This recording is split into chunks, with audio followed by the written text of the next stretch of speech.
विचार व्यक्त केले आहेत ते शेतकऱ्यांपर्यंत पोहोचवण्याचा प्रयत्न आम्ही करू।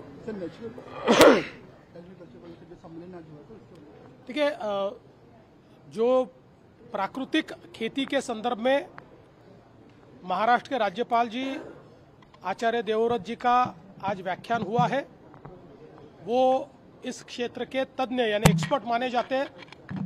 आज किसानों का लागत मूल्य बढ़ रहा है क्योंकि हम बहुत बड़े पैमाने पर रासायनिक खेती कर रहे हैं, उसको नेचुरल खेती की ओर कैसे ले जाए, हमारे जमीन की जो उर्वरा की क्षमता है उसको कैसे बढ़ाया जाए, हम ज़्यादा उत्पादकता कैसे ले, ज़्यादा प्रोडक्टिविटी हमारी कैसे बढ़ाए और कम खर्चे में उसको कैसे करें और नेचुरली कैसे करें, इस सारी चीज़ों के ऊपर बहुत सुंदर विचार उन्होंने हमारे सामने रखे।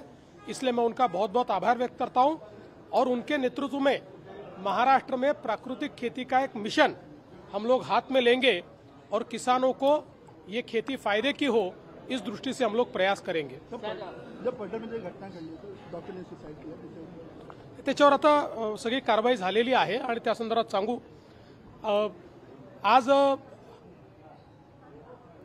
आपल्याला सर्वांना कल्पना आहे की मोठ्या प्रमाणात आता आपल्याकडे कापूस आणि सोयाबीन याचं जे काही उत्पादन झालेलं आहे, आता त्याची खरेदी केंद्र ही राज्य सरकार सुरू करते आहे। या संदर्भात पहिल्यांदा आपण नोंदणी करतो, याची सुरुवात 30 तारखेपासून आम्ही करतो। त्यामुळे सर्व शेतकऱ्यांना माझी विनंती आहे की कोणीही हमी भावापेक्षा कमी भावामध्ये व्यापाऱ्यांना माल विकू नये। आपण सगळ्यांची नोंदणी करणार आहोत आणि सगळ्यांचा माल हा आपण खरेदी करणार आहोत।